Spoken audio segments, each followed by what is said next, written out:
Everybody, welcome to Cinema Trip Reviews. Today we're going to be talking about the 2007 movie Planet Terror, one part of the Grindhouse, two movies that were a collaboration between Robert Rodriguez and Quentin Tarantino. We will be reviewing both movies here, but of course we're going to start with Planet Terror, which was the first part of the Grindhouse two-parter there. Now, did you watch both of these back-to-back, like how they came out in theaters, Alex? Originally I did, but not this time. Not No. this time. Yeah, we got together and we planned on doing Death Proof, and then I was like, screw it, let's do them both. So Yeah. then I went back. Yeah, before I've only seen them separately before. So I actually have the Blu-ray of it where it has them combined together with everything, the actual previews they made. So it was kind of cool seeing them all kind of flow together pretty seamlessly there. Of course, this one was directed by Robert Rodriguez, movies with Desperado, Once Upon a Time in Mexico, Dusk Till Dawn. He also collaborated with Quentin Tarantino on pretty big catalog of movies here. Spy Kids, man. Spy Kids, yeah, dude, I totally forget he did Spy Kids at one point. He actually does another movie we should do on the show one time called The Faculty. Love The Faculty. That's him too. I actually wanted to mention The Faculty because apparently he started writing this movie and it was called Project Terror when he started writing it, which ends up that's what they call the actual the gas or whatever. Yeah. But he started writing this in 1998 while he was filming The Faculty. And then it took all those years later to actually make it happen. He partnered with Quentin Tarantino, which he partnered with Dusk Till Dawn, like we mentioned before. And this has a huge cast of characters here in both movies, actually. But this one even more so. This one especially, yeah. Yeah. So, I mean, you got Freddy Rodriguez, Rose McGowan, Marley Shelton, Josh Brolin. We talked about Josh Brolin a while ago when we did the Hollow Man review. Michael Biehn, Tom Savini, and you also got Bruce Willis in there as well. Fergie. Fergie. Yeah, you got Fergie. There's so many people in this movie. And a staple of the old Grindhouse movies in the 70s was trying to get a well-known star into the movies, and they would put him into the trailer to kind of trick people into going to the movie, but they would only have a little part, which is exactly what they did with Bruce Willis in this. They had him in all the trailers for it, but he's only in the movie for maybe like 5 minutes, if that, if even 10, if not even 10 probably. This whole thing is an homage, and I love that they got this together. I don't know if anybody watching this what Grindhouse is, but it was just like these quick, like gritty, usually foreign movies, and that's what they were going for. And they nail it in this, man. Oh yeah, I mean, a lot of back in the day, you could see them at like drive-ins and like these old like dollar movie theaters that you go late at night, like the midnight showing or something. They would show these just gory, gritty, dirty movies. They did it justice. They did it really well. Through both movies, it has like the grit and like the missing reels in the movies and stuff. It's like the film damage, and I love it. And it sounds great. Like you can hear like the crackling of like the 35 millimeter. But it's great. I love it. And a fact about this, I didn't know. Apparently, John Carpenter scored some of the music for this. I did not know that. Robert Rodriguez did a lot of the music, but there is certain points where you hear like a lot of the synth music. John Carpenter, yeah, he did the music in this, and Robert Rodriguez kind of went back and did some stuff over top of it, and throughout the rest of the movie. Yeah, good, awesome, man. That's a little fact I didn't know. Before we get to the movie, there's trailers before these movies, and normally we don't talk about the trailers before our movies review, but this is a special case because these were, they were made specifically for the movie. The trailers are very grindhousey. You have like the cliche voiceover over top of them. But the one that goes with this one is, of course, Machete, which Robert Rodriguez actually turned into a movie a couple of years later. I think there's 2 of them, actually. I think there is 2 of them, yeah. I might have only seen that first one. I think I've seen them both, because I think Mel Gibson's in the second one. Yeah, but, I think so. But each trailer is a different director, right? Yeah, each trailer is a different director. I think Robert Rodriguez actually did the Machete trailer, though. Okay, I didn't know. I think he actually did that first one, yeah. But of course, that gets turned into a movie later. The trailer is hilarious to me. Like, man, like Machete was like contracted to kill somebody, and while he's going to kill him, somebody else was hired to kill him, and the dude's smiling at him when he sees him through the scope. It's hilarious. But of course, there's tons of blood, gratuitous violence, gratuitous nudity as well. They show him like in that hot tub with like these 2 naked chicks. I think Lindsay Lohan's in the actual movie in that scene. I I think think that's Lindsay so. Lohan. Yeah. Yeah. But it's a great start to kick off the Grindhouse. You know, you get everything all in that one trailer before you go into the actual Planet Terror movie. Is that the only one before Planet Terror? Yeah, that's the only one before Planet Terror, and then you get a couple of them before, like in Between the two of between, them. and then going into Death Proof. Planet Terror, man, I forgot on how wild this movie was. Like, I feel like there's so much happening in this movie. There's so many different like groups of characters that end up coming together towards the end. It moves at such a brisk pace. Good. That's a good thing about this movie, though. Like, it's like boom, boom, boom, boom, boom, boom, boom.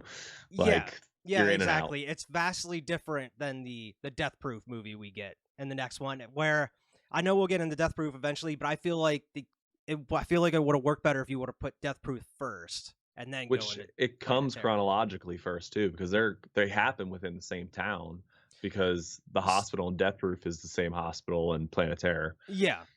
Yeah. So, and they talk in Planet Terror. I know we're going to get to Death Proof about mourning the death that happens in Death Proof. They talk about mourning Jungle Julie. They're like, Yeah. rest in peace, Jungle Julie. Yeah. So I don't know why they didn't flip them.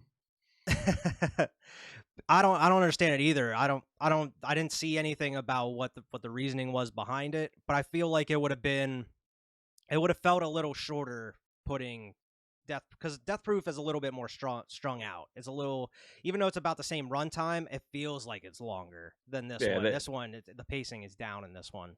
Yeah, I got an opinion on that, but we almost got to wait to the Death Proof review before I give that. But the most well-known aspect of this movie, of course, is Rose McGowan and her machine gun leg that she gets. I forgot how late she gets this machine gun leg in the movie. Like, for some reason in my mind, I thought she had it for a majority of the movie. Nope, it's like the last half hour, if that. Yeah. if that, yeah. If that. How does she shoot that thing? I was thinking about that. I don't understand. I don't know how it works. I'm not supposed to think about these kind of things, but not I'm just at like, all. how the fuck does she shoot that thing? But we open up. She's a stripper at a strip club. She's tired of that shit. Like, she's dancing. You know, you've had a couple of these scenes throughout Robert Rodriguez's career. You know, you have like that kind of similar music to Dusk Till Dawn whenever Selma Hayek's dancing as well. Mm-hmm. But you get that same scene here with Rose McGowan, and at the end of her dance, she breaks down. She's kind of crying. The manager is just an asshole. It's like, hey, we can't be having this shit. Like, people don't want to see you cry. What does he cry? But she said that, like, she quits, and apparently she tried quitting multiple times before, but this was the last straw. She's had it. She's out of the town. But you start meeting all these characters. That's the opening part of this movie. You're jumping between all these different characters, because from there you jump to the doctors. Yeah, you jump to the doctors. You meet. Well, you don't see not to the doctor. You get to the doctor's house. With like Marley and Josh Brolin. You know, they're a couple. They have a kid. Such an asshole in this. He is an asshole in this. He is an asshole in this. But she's texting with someone. You could tell there's something going on. You know, there's someone else in the picture. She's trying to hide something from him. It goes to JT's barbecue place, which is a focal point you kind of come back to throughout the movie. You meet Fergie. Her car breaks down. For some reason, I thought she was a bigger part of this movie as well, but she's just a little cameo here and there. You don't really find out who she is until later, but you get introduced to her. Cherry comes across. She's just walking down the road. She almost gets hit by a convoy of military trucks that are going to this just remote warehouse base, I guess. The middle of this town. I mean, that's where they do put them. You get the introduction between Bruce Willis, his character, and then the scientist who comes back later in the movie. The scientist is pissed off because one of his dudes let 3 specimens out. They don't know where they're at. They got to try to track them down. And he's going to kill this dude, but before he kills him, he's going to take his balls, because he has this huge container of just testicles that he just takes from people before he kills. Just why the fuck not? Just go even more. Never explains it. Never explains it. This is his thing. But before he could do everything, Bruce Willis shows up looking for the shit. Where's the shit? He's like, well, it's right here. You're surrounded by it. He has this gas mask, but you don't really know why that comes into play until later, much later in the movie, in fact. Yeah, because he shoots the container too, and like Bruce Willis walks right into the green gas. He like walks straight into it at this point. You're like, this is a little mystery at this point. You're like, what the fuck's going on here? Yeah, because he shoots it, and pretty much everybody around him, like, their faces start melting. They start getting deformed. But Bruce Willis, yeah, he takes the mask off. He's just fine. But as he's talking to the scientist, you see like these boils start bubbling all over his face and shit. But you don't really know like what it is or what the mask is gonna do or who even Bruce Willis is at this point. This is just to let the containment out, let the gas out to start the progress of the movie here to go forward. Go back to Cherry, who's at the barbecue pit just chilling. You get introduced to Ray, or El Ray as they call him, and you find out that Ray and Cherry, they have a relationship. You mentioned it comes up later in the movie a bunch of times, but she stole his jacket when she left. She stole his damn jacket. For 2 weeks. He looked for it for 2 weeks. This is actually one of my favorite lines of the movie where she's like, "How long did you look for me, Ray?" And he's like, "I didn't own you." And I'm like, that's a good line. Get her. Cut back because it's sporadically just going back and forth between all these different people, and they're not even like that big of scenes. Really, it's just. Oh, you get this connection. You know they have a history together. Oh, we're cutting back to the hospital. Josh Brolin and Marley are at the hospital. Joe Fisherman comes in. He got bit, and it's not bleeding at all. It's just this big chunk missing out of his arm. And they don't explain it. It's just a quirk that Josh Brolin has, but he like chews on a glass thermometer. A glass thermometer. But he's the one that kind of comes in and starts spreading it throughout the rest of the hospital and then the town there. This was such a one of the first gross scenes in the movie is when he's kind of inspecting him. He's showing him like these pictures of these gross on dudes' dicks and stuff. But he opens up his mouth and his tongue's all like bubbly and pussy and stuff. Oh, it's so gross. And he pops it. Oh yeah, he pops it. It's just it squirts out all on his... it's like a lot of gross out stuff in this. Yeah, this one's not for the faint of heart. This one's a little squeamish. Yeah, and it starts spreading. They're like, all right, we got to take the arm off, man. We got to take the arm off, champ. And then he calls Marley to get her needles. She comes in, and this is something that comes back later in the movie as well. She has 3 needles. It's like yellow, blue, and red. I think is the order it goes in. My yellow friend is just to take the sting. My blue friend, you'll barely feel. And after my red-headed friend, you'll never see me again. Whenever he calls her, did you see the list that was on her desk? Mm-mm. It's pretty funny because I saw it and I was like, what did that say? And I rewind it and had to pause it. Whenever he calls her, she's like sitting at the desk. She grabs her needles and there's a notepad sitting right beside it. And on the notepad, it says cereal for Tony, crickets for Tony's pet, and then the last one is Kill Bill. And Bill is her husband. But I was like, she just wrote that on a notepad, just leaving it out in the middle of the hospital. Anybody can read it. Kill Bill. Kill Bill. Once again, it cuts back. This is a pattern. Like we mentioned, we're gonna be going back and forth between all these characters here. Goes back to Fergie. Her car breaks down once again. And then she pretty much just gets attacked and mauled by zombies and just ripped apart in the middle of this road here. And which transitions into go back to El Ray. Yeah, El Ray and Cherry are driving past her as she's getting torn up, and they're like, "Oh, what was that?" And he was like, "Oh, it's just probably roadkill or whatever. People tearing apart roadkill. You know, they eat it around here." And they go into a huge conversation about just roadkill and deer. And he's saying, "Oh, you shouldn't. If you're ever about to hit a deer, you shouldn't swerve or hit the brakes. You just do it. You just hit that deer." And immediately, as soon as he's done talking about it, something like. There's a person out in the middle of a zombie out in the middle of the road. He just swerves right off the road, wrecks the whole damn car, whole damn truck. Thought you said you shouldn't swerve. Immediately, right after. But yeah, she gets taken away as they're getting out of the car. Zombies grab her and drag her away and rip her leg off at this point. And I didn't remember how that happened, how her leg came off. But of course, it is due to the zombies. Where obviously, I guess they just didn't bite it off. They ripped it off. That's why she never turned. Because I think she's immune. Yeah, they do mention about all of them have immunity, but they never it never goes into it. Yeah, they never really go into about why they're immune or what. Not important. It's not important. They're just immune. The group of people you have by the end of this movie are all immune. He takes her to the hospital because of her leg getting ripped off. You get introduced to Michael Biehn, dude from Aliens, tons of other movies. He plays the sheriff in this movie.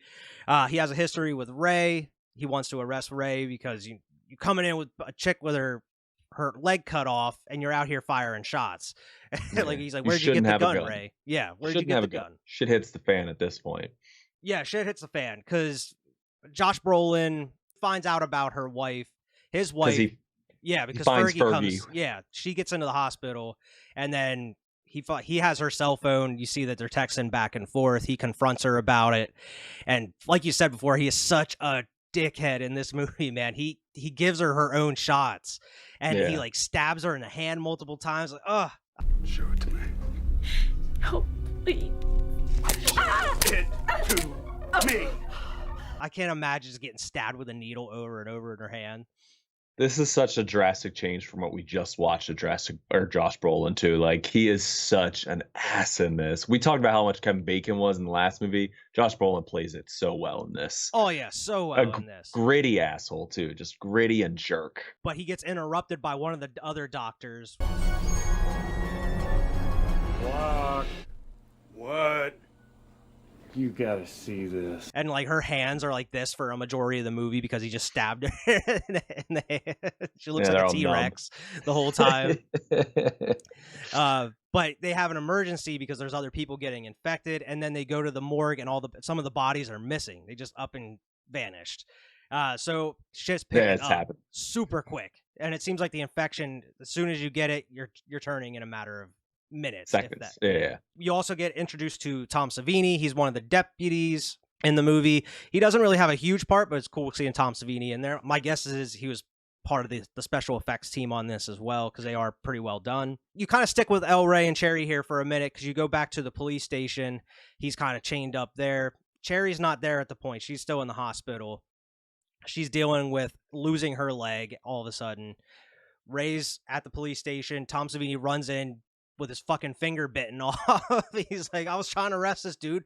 Fucker bit my finger off. And he's like, I'll put a Band-Aid on it. Yeah, he's like, I'll put a Band-Aid. He's like, no, the fucker bit my finger off.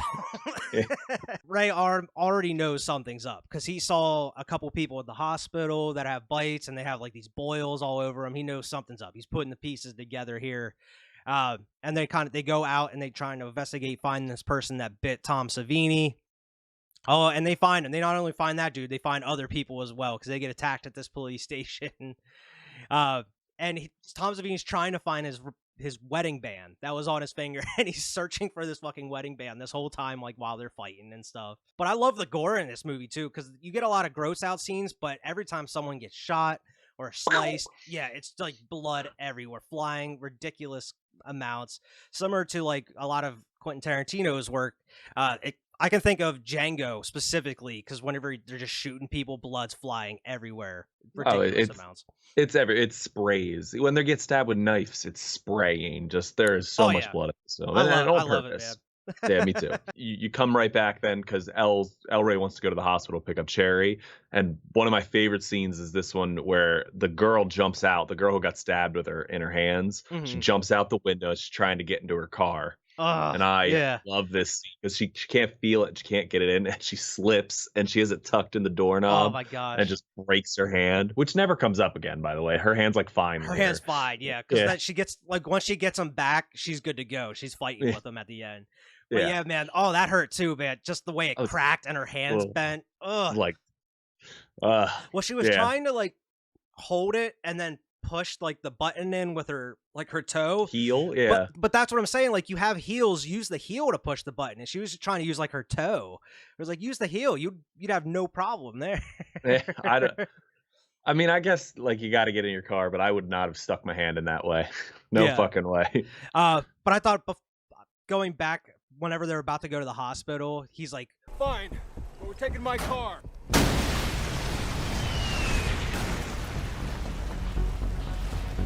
I'm riding with you. Ray and Michael Biehn get to the hospital at this point as Marley's leaving to go get her kid. He's fighting through the hospital, and you could tell that he has some sort of history and some training because he's front flipping, doing backflips. It's like fucking all these people up with like, what did he have? I forget. He has two like switchblades because they won't give him a gun knife. Still. Yeah, they won't give him a gun. He's like, give me a gun. He's like, you're fucking kidding me. No. So he's just running through with these two little knives, just stabbing people.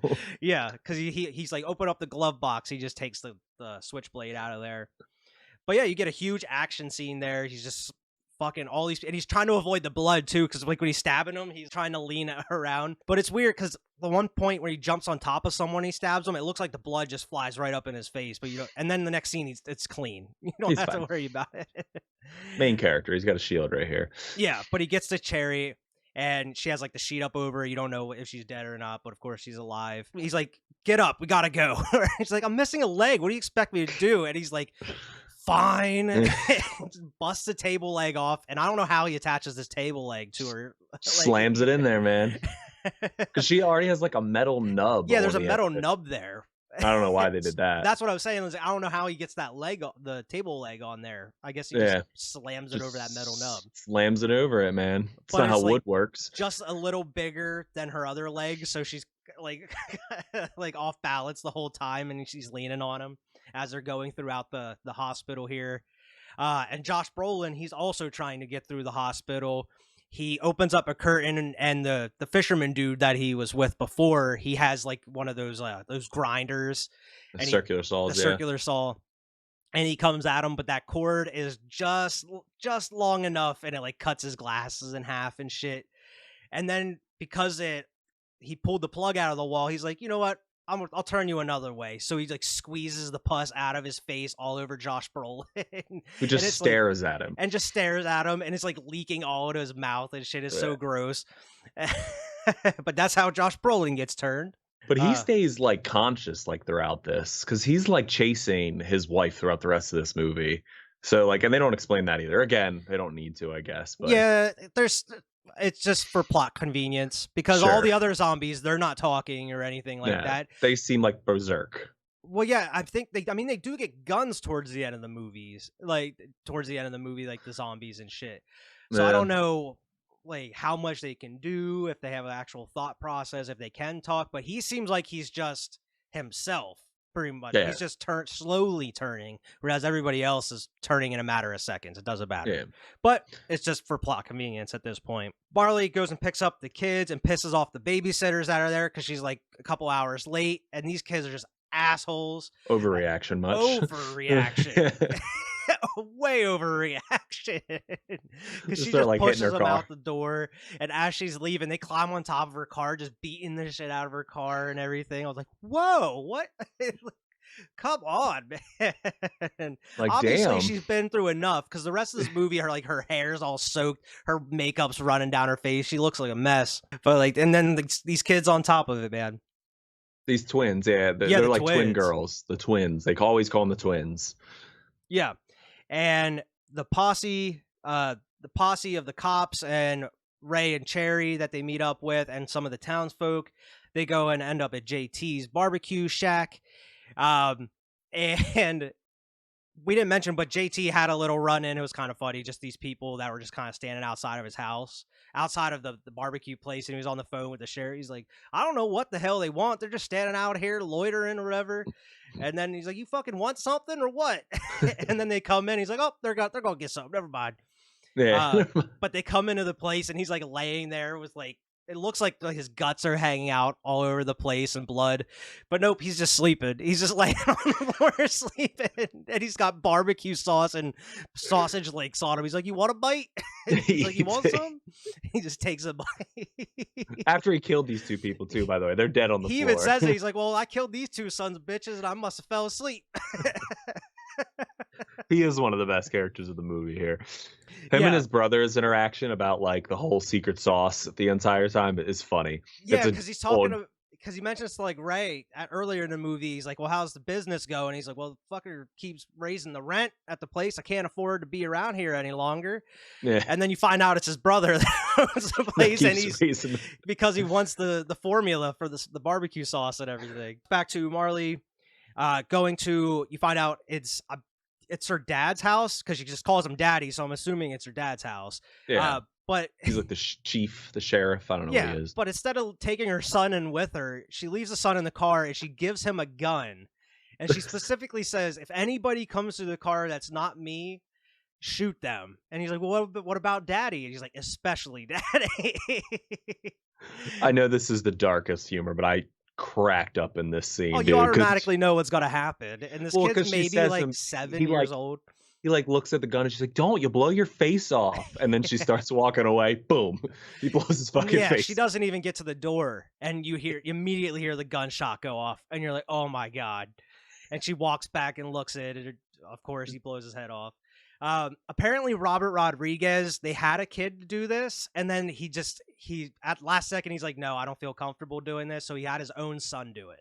So that kid is Robert Rodriguez's son. He's like, I just didn't feel right bringing anybody else in to do this kind of thing. He's like, I'll do it with my own kid, but I can't do it with anybody else. I'll scar my own child. That's fine. After he shoots himself too, the girl carries his body for an awkward amount of time. I know it's her kid. Awkward amount of time. Like it's for like a few like 40 minutes left through the movie. She's carrying this kid's body dead. Yeah, and. I forgot to write it down, but mentioning Michael Parks plays her dad, and Michael Parks is in some other Robert Rodriguez movies. He's in a couple of Quentin Tarantino's movies. Specifically, he's the cop in Dusk Till Dawn there in the beginning. When they're at that little like liquor store. He's also the sheriff in Kill Bill whenever they go to the actual chapel and they're investigating like the mass murder. But he's in a lot of other shit. He's a great actor, man. Tusk. I love him in Tusk. He is in Tusk. A lot of people shit on Tusk, but I like Tusk. I like Tusk. But yeah, he's just one of those dudes that shows up and you're like, hey, it's that guy. Yeah. I know that guy. But there was a tiny scene earlier where you don't even know who he is at that point. He's just kind of chilling at the house, and his wife is, she gets taken over. She's a zombie at that point, yeah, and he ends up having to kill her. And whenever Marley shows up and her son kills herself, she walks in and there's just blood all over the walls and shit. And she calls him daddy, but there's no like interaction or like, well, yeah, I had to kill your mom or anything like that. It's not even mentioned. You go back to the barbecue place, a lot of jumping back and forth here, and you get a huge scene between Cherry and Ray, just going into their backstory, going in the story behind her stealing his jacket and that they weren't right for each other and that he was actually planning on proposing to her. And he's like, oh, did you look in the pocket of the jacket? And she's been away for so long from him. From what you understand, how does she not know there was something in the pocket of that jacket? I don't know, man. They kind of make up, and he's so upfront because like they go into the room, he sits down, and then he just starts taking his clothes off. Like, all right, we're gonna fuck now. She's fucking. Like, whoa, what are you doing? She's like, what the hell are you doing? And then like they're actually having this conversation while he's naked, pretty much, and then they bang. They do bang. They do bang. It goes into it for. It goes into it for a little bit, and then you get a missing reel. It cuts out whenever it gets too hot and steamy. But yeah, it's a little long. I do love though when they put the peg leg up and like you can see her wrapping the peg. It's hilarious. But then you get a huge missing reel here. It just cuts out. I love the way how it like crackles and burns like the actual film. Like it just splits apart. And then it cuts to the whole barbecue place is on fire, and all the groups, the characters that weren't together are now together at the barbecue place. So it seems like you miss like a good 20 minutes of this 30 movie, minutes. 30 minutes of this movie because they're all together now. Like Michael Biehn, he's like shot or he's bitten already. You don't know what happened. Fucked up. Yeah. The sheriff's bitten. They give Ray all the guns. Very much. They give him all the guns. As they're passing like the guns out, they give the guns to Ray and he's like spinning them and shit, doing all like the crazy stuff.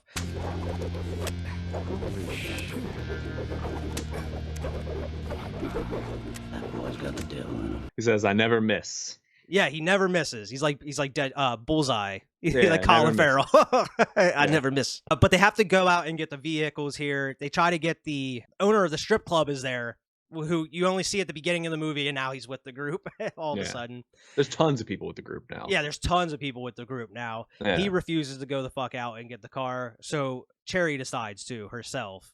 And she's just like peg-legging, limping across as Ray's shooting all these zombies and shit, blowing stuff up. I love it, though, because it's just blowing like these zombies apart. The blood's flying everywhere. It's gross shit. Good action scene again. And then everybody gets their own vehicles here. Like they have a huge car for everybody to sit in. They have El Rey's truck, and then they have like the motorcycle there as well. That Cherry gets on with them. Yeah, but El Rey gets his own motorcycle too as they're escaping. Yeah, my gosh, dude. So fucking funny. So fucking. I completely blocked this part out of my brain, so it was like I watched it for the first time again, and I couldn't stop laughing. Yeah, the mom pulls like a little pocket rocket, I think they call them. Yeah, because she can't drive, or they have someone else driving or whatever. But yeah, they open up the trunk, and he's like, "Yep, that'll do." And it's just like, yeah, there's like those little super mini like motorcycles, and he's all like, so his knees are up to his chest, and he's like pops a wheelie as he's driving away, all badass, man. Rock like the crazy metal music's playing as they're driving through. That's the most like tongue-in-cheek joke in the whole like movie. Like the movie's pretty tongue-in-cheek the entire time. It doesn't take itself seriously, but that's like the one joke that's like. And the best part is that one's like the slowest one out of them all, but he's the one leading the pack as they're driving down the road. He's the one in front, shooting people. They're all shooting zombies and shit. But then they come to a bridge that they have a blockade there. Bruce Willis's men and shit. They get captured. They go into the prison, and then they meet the scientists and everything. He was talking about how he was actually beginning to develop a cure for this, and that they thought that they had it. So as of right now, they want to break out. And then of course you get the Quentin Tarantino cameo, and he plays a dickhead in this movie. Big cameo though. This is a big cameo. Yeah, he actually has a role in the movie for a little bit. But he's a dickhead. He's also, the guards are wearing these gas masks just like Bruce Willis. He comes in and he takes Cherry and Marley. And I know Marley's not her character name. That's just the name of the actress. Don't remember her name. Yeah, they never really call her by her character's name in the movie. It's usually like Doctor or whatever. That's why I've been calling her Marley. But Quentin Tarantino takes them, and they have just this weird scene in that elevator as they're going down. Like Quentin Tarantino's talking with Cherry. And he's such a dickhead. He's like has a gun up to her head or whatever. Pointed at what you want to die, and you pull the little trigger here, and a little bullet comes out here. And the bullet hits you right there. And you know what? You don't look like Ava Gardner no more. You want to say "fuck you" to me, don't you? Yeah, that's what you want to say. You got that "fuck you" face. They cut back to the actual like little cell they have in, and a dude has like a. It's like a saxophone or like he's playing trumpet or like a trumpet or whatever, like in this jail cell. And like, who is this dude? He's the trumpet guy. He's the trumpet guy, apparently. But they end up breaking out of the cell. The other dude gets hurt. JT gets hurt. Shot, yeah, he gets shot during the breakout. So he stays there with his brother, the Michael Biehn, who was already hurt. But they end up running into Bruce Willis in his biggest part of the movie here. Pretty much explaining the whole plan, explaining how he got infected. He was on like he got infected. He was the person that killed Bin Laden, apparently. Yeah, him and his team. Yeah, and they ended up finding like the gas. They found like, I forget what they found, like plants or some shit. They ended up getting turned. I don't know, but he explains everything to them. His whole plan. And as he's doing this, cuts back to Tarantino, who. It's a kind of uncomfortable scene where he's making Cherry dance. She's still got the peg leg. She's still like... Yeah, she's still got the peg leg. And it's just uncomfortable because she's like crying while he's doing it. And he's just being verbally abusive. Just Quentin Tarantino being a dick. But she snaps that fucking leg off in his eye, bro. She kicks him and then just stomps and breaks that leg off in his eye, man. It's so gross. He doesn't have the gas mask on, so he's starting to bubble up and get gross. And he's deciding, he's like, well, fuck it. I'm not going to do it. I'm going to rape her anyway. And as he like drops his pants and like the goo and gross shit is like melting. His dick's falling off. His dick's falling off. And it's like, every time it cuts back to him, he looks grosser as it's happening. This is another one of my favorite lines. He's like, you give me wood, I'm going to give you wood. And he's got the piece of wood sticking out of his eye. It was like, it's ridiculous, man. And it's so like that's what I love about this movie is because it doesn't take itself seriously at all. It's so it's trying to one up itself the whole time as it's going out, and we haven't even gotten to some of the best parts of the movie yet. Yeah, Marley all of a sudden gets her movement back in her hands, and she has like a syringe gun strapped to her leg. And she's like, she just shoots him up with these syringes. Ray busts in. After they kill Bruce Willis, he gets blown up into like this. Yeah, he turns really big. Huge, weird zombie creature. And they blow him the fuck up. But he rescues Cherry, and he's like, I got this specially made for you, or whatever, which I don't know how you got it specially made or where you had this because you were in prison the whole time. But he just like pops the machine gun onto her leg when you get the pretty much the one that was in all the trailers, the scene that was in the trailers, and one that's most memorable is her on the back of that motorcycle just firing and just shooting everybody. It's fucking great. It's a great scene. It's a great action scene. And right after, she's like walking away from him and she shoots the rocket launcher, which pushes her up in the air. God, and she's like, it's so she's ridiculous. coming down and as shooting she's falling, people. just shooting people with her leg. Yeah. Yeah, and like you said before, I don't know how she's shooting anything. Like, Not only is she shooting it, she's deciding whether she's shooting grenades and shooting the regular gun. it's like Ash from Evil Dead. It's like, how is he revving the chainsaw? Like he turns it on by pulling like the cord off of his chest. Yeah, but how does he get it going? But how does he rev it? Yeah, when he's trying to kill people. They're trying to get to the helicopters to get out of here. And they're hiding behind these walls, and they're like, well, we got to get here. And the scientist is like, well, we can develop the cure. He's like, well, how many pilots are out here? And it's just Ray. He's the only one. Oh, the strip club owner can fly. Yeah. And like, well, we got to protect the scientists. And he's like, well, how many other scientists are here that could develop a cure? He's like, well, just me. And he like sticks his head out to look and immediately gets his head blown off. We're like, oh, great. There you go. There's our bioengineer. Ray gets shot saving Cherry because she missed somebody that was, and they were about to kill her. He ends up saving her, but he ends up sacrificing himself. You get a touching little scene between them, you know, as he's dying. They keep coming back to it where she told him at the diner at the beginning. She's like, I'm going to be a comedian. She's like, I'm a comedian now.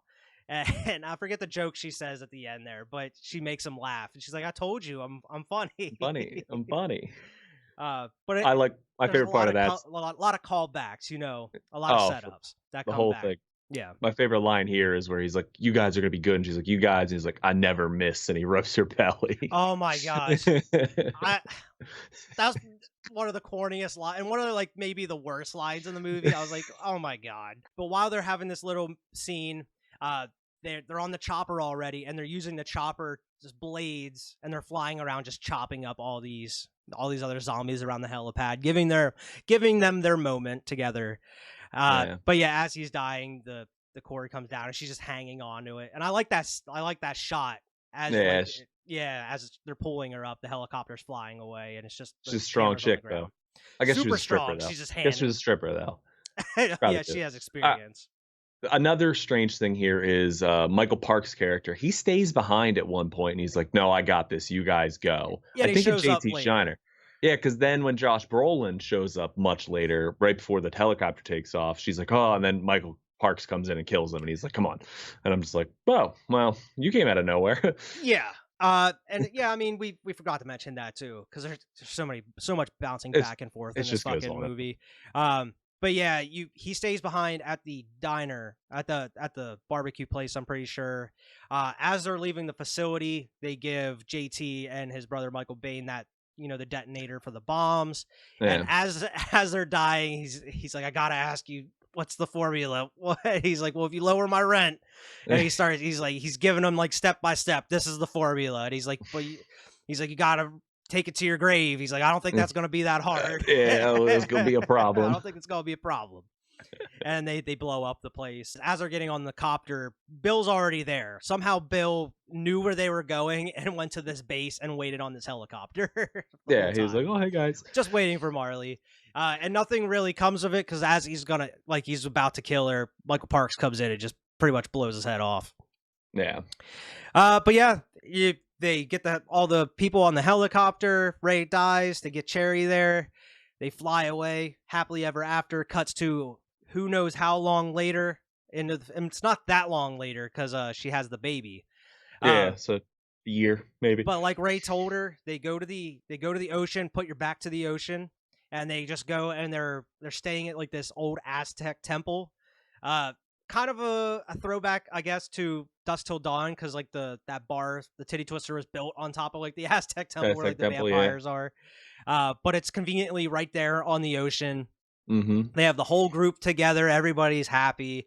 Eating, the one dude's just like chilling, eating like grapes or something. Eating grapes and stuff.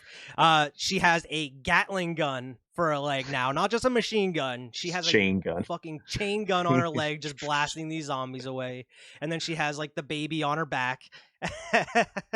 Looking hot. Still looking hot, by the way. Still looking hot throughout the whole movie. Rose McGowan's so fine.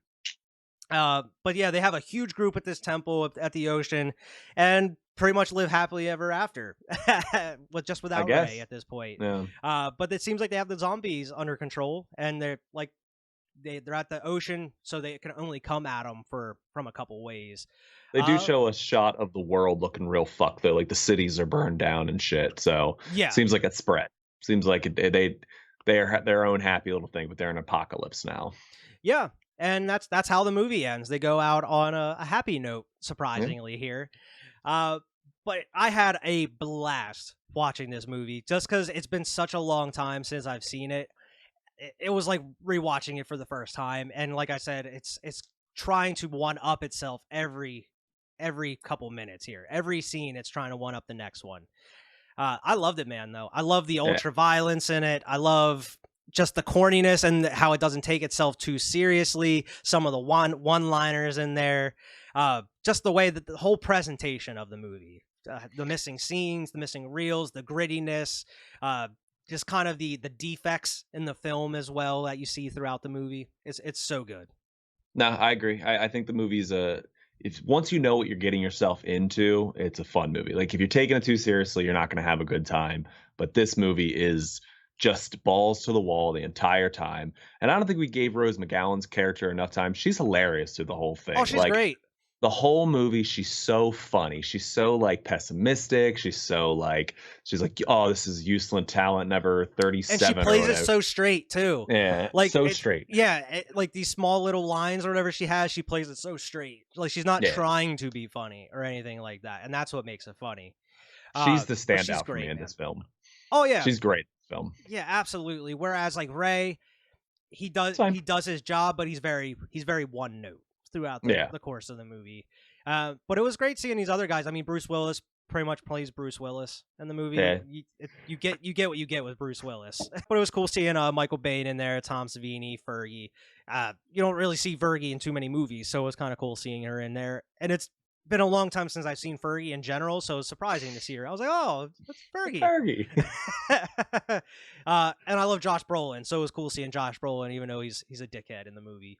Yeah, he did well though. He plays a good dickhead. He plays a good dickhead in the movie, and Michael Parks, in the very little role he has, is good as always. Yeah. Quentin Tarantino's even actually hateable. You know, he's pretty hateable. Yeah, all the characters you're supposed to hate, they do a very good job of making you hate them. Whereas like in the next movie we're gonna get to, you kind of like the dude you're supposed to hate in Death Proof.